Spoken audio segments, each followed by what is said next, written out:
خطبہ نمبر 1۔ اس خطبے میں امیر المومنین علیہ السلام نے مختلف مجلسوں، معرکوں اور پیش آنے والے حادثوں میں خطبوں کے انداز میں ارشاد فرمایا ہے۔ بسم اللہ الرحمن الرحیم۔ حمد و سپاس کا سزاوار وہ ہے کہ قوت نطق کلام رکھنے والی تمام ہستیاں اس کی مدح و ثنا سے عاجز و درماندہ ہیں، جس کی نعمتوں کو شمار کرنے والے گننے سے قاصر ہیں اور جس کا حق نعمت کوشش کرنے والے نہیں ادا کر سکتے۔ وہ خدا کہ جس کی حقیقت بلند ہمتوں کے ادراک سے ماورا ہے، جس تک فکر کی گہرائیاں پہنچنے سے قاصر ہیں، جس کے صفات کی کوئی حد نہیں، نہ کوئی ایسی نعمت ہے جو صفات خداوندی کا بیان کر سکے، نہ کوئی ایسا وقت جس کا شمار ممکن ہو، نہ کوئی ایسی مدت دراز جو منتہی ہو۔ اس نے خلائق کو اپنی قدرت اور اختیار سے پیدا کیا اور ہواؤں کو اپنی رحمت اور مہربانی سے پھیلایا، اور متحرک و لرزاں زمین کو سنگھائے بزرگ پہاڑوں سے میخ خوب کیا اور مستحکم و استوار فرمایا۔ دین کی پہلی بنیاد خدا کی معرفت ہے، اور معرفت کا کمال اس کی تصدیق ہے، اور کمال تصدیق توحید ہے، اور کمال توحید اس کو ہر چیز سے برتر ماننا ہے۔ یہ کمال اخلاص صفات کی ذات سے نفی ہے، کیونکہ ہر صفت غیر موصوف ہے اور ہر موصوف غیر صفت ہے۔ جس نے اس کی توصیف میں ذات کو صفت زائد سے ملایا، اس نے گویا ذات الہی میں دوئی پیدا کی، اور جس نے دوئی پیدا کی اس نے گویا اس کی ذات میں تقسیم مانی، اور جس نے ذات الہی میں تقسیم مانی وہ نادان ہے، اور جس نے نادانی کی اس نے خدا کی طرف اشارہ کیا، اور جس نے اشارہ کیا اس نے اسے محدود کر دیا، اور جس نے یہ پوچھا کہ خدا کس چیز میں ہے اس نے گویا کسی چیز کے ضمن میں اسے قرار دیا، اور جس نے سوال کیا کہ وہ کس چیز پر ہے تو اس نے دوسرے مقام کو اس سے خالی تسلیم کر لیا۔ خداوند تعالی ہمیشہ سے موجود ہے مگر حادث اور نوپید نہیں۔ وہ موجود ہے مگر اس کی ہستی عدم و نیستی کے بعد نہیں۔ وہ ہر چیز کے ساتھ ہے لیکن بطور ہمسر نہیں۔ وہ ہر چیز سے الگ ہے لیکن اس سے کنارہ کش نہیں۔ وہ ہر چیز کا فاعل ہے لیکن اس کا فعل حرکات اور آلات کا نتیجہ نہیں۔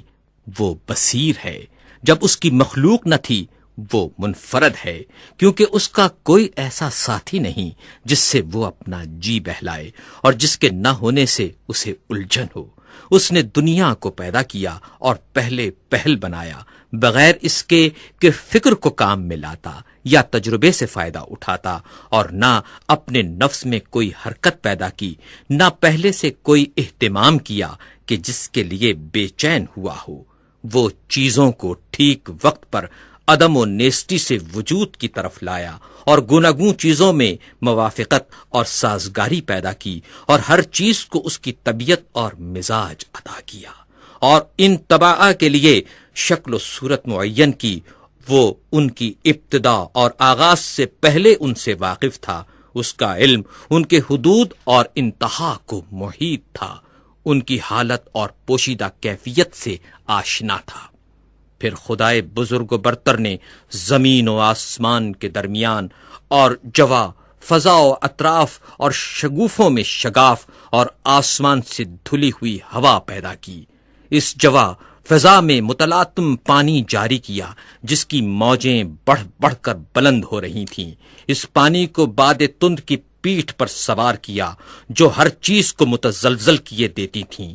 ہوا کو حکم دیا کہ وہ پانی کو گرنے سے روکے اور اسے پانی کے زور پر مسلط کر دیا، اور اسی ہوا سے پانی کی حد بندی کر دی۔ ہوا کا دامن دور تک پھیلایا تھا اور پانی اس کے اوپر اچھل رہا تھا۔ پھر خدا نے ایک ایسی ہوا چلائی جو خشک تھی اور اسے پانی کے ساتھ ساتھ کر دیا۔ اس کی رفتار بہت تیز تھی۔ خدا نے ہوا کو حکم دیا کہ اس پانی کو حرکت دیتی رہے اور موجوں کو ابھار کر اوپر کی طرف پھینک دے۔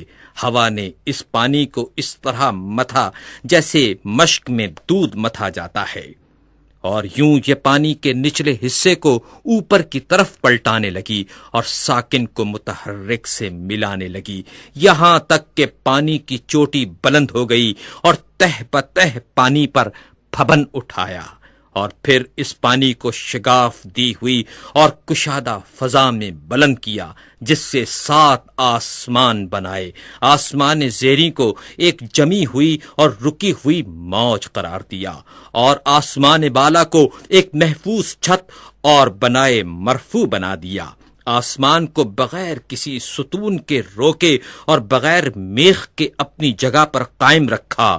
پھر خدائے بزرگ و برتر نے اس آسمان کو چمکتے ہوئے ستاروں اور دمکتے ہوئے تاروں سے مزین کیا، اور اس میں چراغ نور افشاں یعنی خورشید و ماہ درخشاں کو رواں دواں کیا۔ یہ ساری چیزیں گھومتے ہوئے آسمان، رواں دواں چھت اور لوح متحرک میں تھیں۔ پھر خدا نے بلند آسمانوں کے بیچ میں شگاف دیا اور ان خلاؤں کو فرشتوں کی مختلف قسموں سے پر کر دیا۔ ان فرشتوں میں کچھ حالت سجدہ میں ہیں، رکوع نہیں کرتے، کچھ مصروف رکوع ہیں اور کھڑے نہیں ہوتے۔ ان میں ایک گروہ صف بستہ کھڑا ہے جو اپنی جگہ سے ہلتا تک نہیں۔ کچھ وہ فرشتے ہیں کہ تسبیح خوانی میں مصروف ہیں مگر ذرا نہیں تھکتے۔ یہ تمام ملائکہ ایسی غیر مادی ہستیاں ہیں کہ ان پر آنکھوں کی نہ نیند چھاتی ہے، نہ عقلوں کی بھول چوک کا غلبہ ہوتا ہے، نہ بدنوں کی سستی طاری ہوتی ہے، نہ بھول چوک کی غفلت کا اثر طاری ہوتا ہے۔ انہی فرشتوں میں ایک قسم کے وہ ہیں جو خداوند متعال کی وحی کے امین ہیں، اس کے پیغمبروں اور رسولوں کے پاس پیامبر بن کر اور احکام و فرامین الہی لے کر آتے جاتے ہیں۔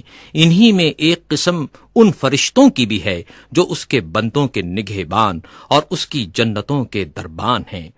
ان میں بعض ایسے فرشتے ہیں کہ جن کے قدم زمین کے طبقات زیریں میں گڑے ہوئے اور گردنیں بلند و بالا آسمان سے نکلی ہوئی، اور ان کے اجسام اطراف عالم سے نکلے ہوئے ہیں، اور عرش الہی کے پیالے سے ان کے کاندھے ملے ہوئے ہیں، اور ہیبت و عظمت انوار الہی سے ان کی نگاہیں جھکی ہوئی ہیں، اور عرش کے نیچے وہ اپنے پروں میں لپٹے کھڑے ہیں۔ ان کے اور دوسرے ملائکہ کے درمیان حجاب ہائے عزت و پردہ ہائے قدرت پڑے ہوئے ہیں۔ یہ فرشتے اپنے رب کا تصور صورت کشی سے نہیں کرتے، نہ اوصاف خلائق کو اس کے اوپر جاری منطبق کرتے ہیں، نہ اسے کسی مکان میں محدود کرتے ہیں، نہ امثال و نظائر سے اس کی طرف اشارہ کرتے ہیں۔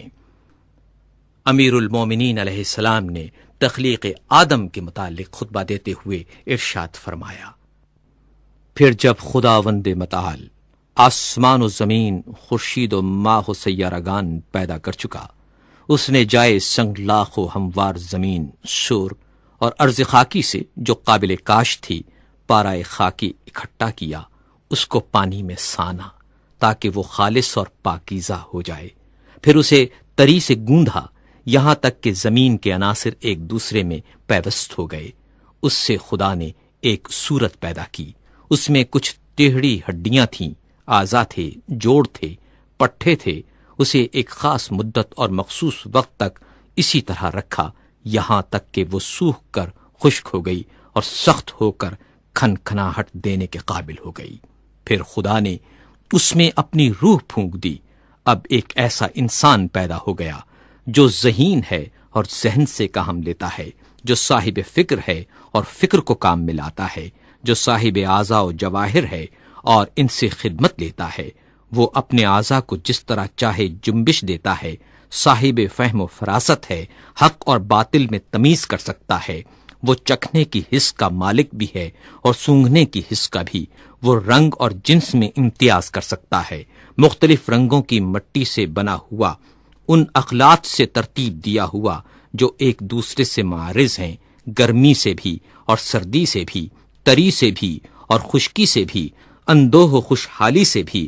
خدا نے یہ مخلوق پیدا کی اور آدمی نام رکھا۔ پھر خدا نے فرشتوں سے چاہا وہ اس کی امانت کا حق ادا کریں اور انہیں اپنے عہد و وصیت کی جانب متوجہ کیا کہ آدم کو سجدہ کریں اور اس کی عظمت و بزرگی کے سامنے سرے نیاز خم کر دیں۔ چنانچہ خدا نے حکم دیا، اے فرشتو آدم کو سجدہ کرو۔ سب نے سجدہ کیا سوائے ابلیس کے، جسے آدم کو سجدہ کرتے ہوئے غیرت دامنگیر ہوئی اور اس پر شقاوت طاری ہو گئی۔ اپنے آگ سے پیدا ہونے کا خیال کر کے اس نے غرور کیا اور مٹی کے بنے ہوئے آدم کو حقیر و کم مایا جانا۔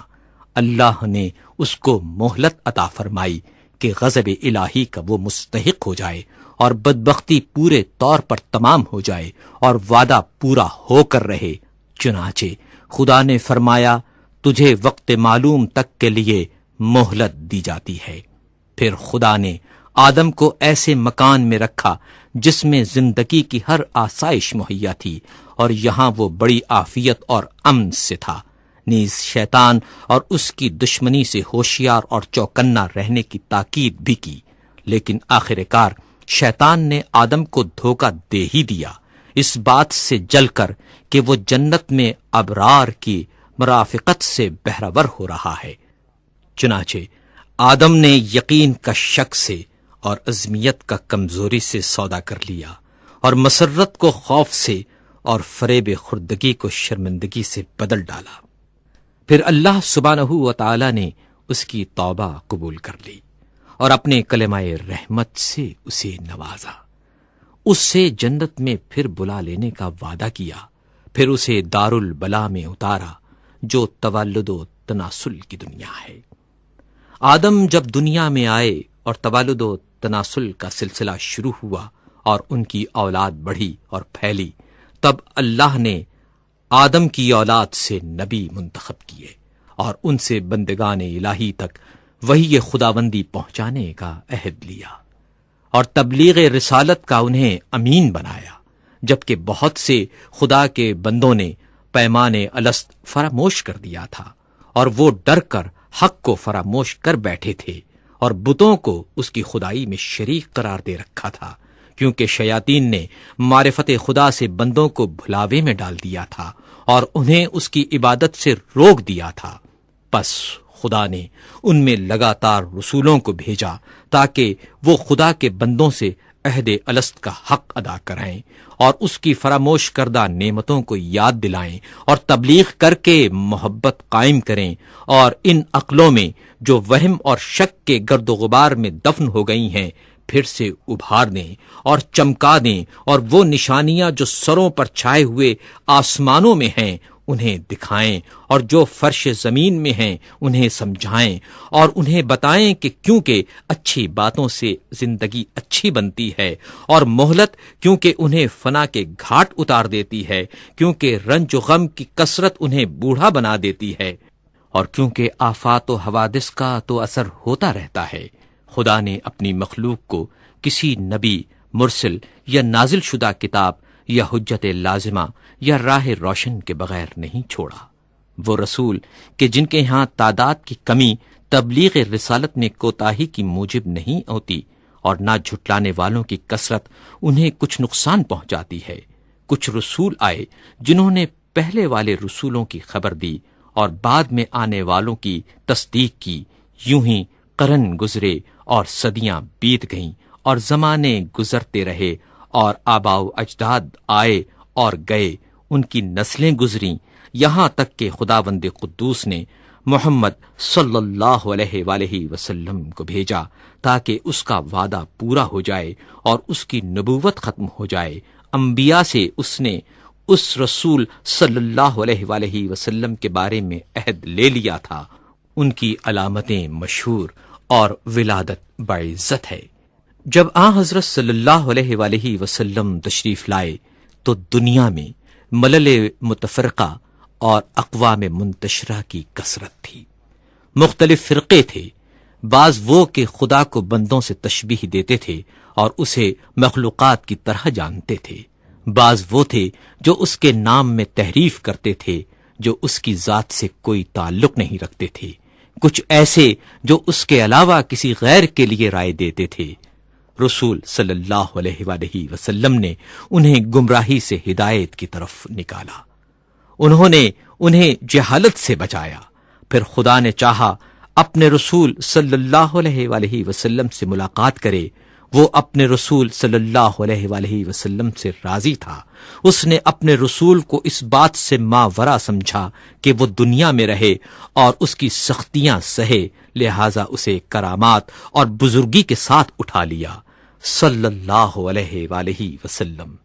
پھر حضرت صلی اللہ علیہ وآلہ وسلم نے تم میں وہی چھوڑا جو اور انبیاء نے اپنی امتوں میں چھوڑا تھا، کیونکہ گزشتہ انبیاء نے اپنی امتوں کو یوں ہی بغیر کسی روشن راستے اور مستقل نشانی کے نہیں چھوڑا تھا۔ تمہارے رب کی کتاب اب رسول صلی اللہ علیہ وآلہ وسلم کی وفات کے بعد تمہارے پاس ہے۔ رسول اللہ صلی اللہ علیہ وآلہ وسلم نے اس کے حلال و حرام کو واضح کر دیا، اس کے فرائض و فضائل کو، اس کے ناسخ اور منسوخ کو، اس کی رخصت اور عظمیت کو، اس کے خاص اور عام، اس کے عبر و امثال کو، اس کے مرسل اور محدود کو، اس کے حکم اور متشابہ کو اچھی طرح کھول کر بتا دیا، اس کے مجملات کی تفسیر کر دی، اس کے اسرار اور گہرائیوں کو ظاہر کر دیا۔ ان میں ایسے میثاق بھی ہیں جن کے جانے بغیر چارہ نہیں، اور ایسے بھی ہیں جن سے بندے اگر نا واقف رہیں تو کوئی کام نہیں رکتا۔ وہ بھی بتایا جس کا فرض ہونا کتاب قرآن حکیم سے ثابت ہے، اور وہ بھی جس کا منسوخ ہونا سنت رسول سے واضح ہے۔ وہ باتیں بھی بتائیں جن کا اختیار کرنا از روئے سنت واجب ہے، اور کتاب قرآن میں اس کے ترک کرنے کی رخصت ہے، نیز یہ بھی کہ کیا چیز وقتی حیثیت سے واجب ہے مگر آئندہ زمانے میں ان کا واجب ہونا ضروری نہیں رہا۔ پھر محرمات کی تقسیم ہے، ان میں کچھ ایسے کبیرہ ہیں جن کے ارتکاب پر کتاب الہی نے جہنم کی آگ سے ڈرایا ہے، کچھ صغائر ہیں جن میں مغفرت کی امید ہے، کچھ ایسے مقامات ہیں کہ ان کا صدور مقبول بارگاہ الہی ہے، اور کچھ وہ ہیں جن میں بندے کو اختیار ہے۔ امیر المومنین علیہ السلام نے پہلے خطبے میں حج کا ذکر کرتے ہوئے ارشاد فرمایا، خدا نے تم پر اپنے گھر کعبے کا حج فرض کر دیا ہے، وہ گھر جسے دنیا بھر کے لیے قبلہ بنایا ہے۔ اس کی طرف لوگ یوں لپکتے ہیں جس طرح چوپائے گھاٹ پر ٹوٹ پڑیں، اور اس طرح شوق سے یہاں ٹوٹ کر آتے ہیں جیسے کبوتروں کی ٹکڑی۔ اس حج کو اس نے اپنی جلالت کے سامنے بندوں کی فروتنی کی پہچان قرار دیا ہے۔ اس نے اپنی مخلوق سے ان لوگوں کو چن لیا ہے جو اس کی آواز سنتے ہیں، جو اس کی دعوت پر لبیک کہتے ہیں، جو اس کے قول کی تصدیق کرتے ہیں، اور اس کے نبیوں کے مقامات پر کھڑے ہو کر ایسے دکھائی دیتے ہیں جیسے وہ ملائکہ جو عرش الہی کے طواف میں مصروف رہتے ہیں۔ یہ لوگ عبادت کے بازار سے خوب نفع کماتے ہیں اور جمع کرتے ہیں، اور اس کے وعدہ مغفرت کی طرف جلد جلد تیزی سے قدم بڑھا رہے ہیں۔ اس گھر کو خدا نے اسلام کی نشانی قرار دیا ہے، یہ پناہ لینے والوں کے لیے جائے پناہ ہے۔ اس نے حج کو فرض قرار دیا ہے اور اس کے حق کو واجب کردانا ہے، اور اس کی زیارت تم پر لازم کر دی ہے۔ چنانچہ خدائے بزرگ و برتر فرماتا ہے، اللہ کی طرف سے ان لوگوں پر حج فرض ہے جو زاد راہ رکھتے ہیں، اور جس نے انکار کیا تو خدا سارے عالم سے بے نیاز ہے۔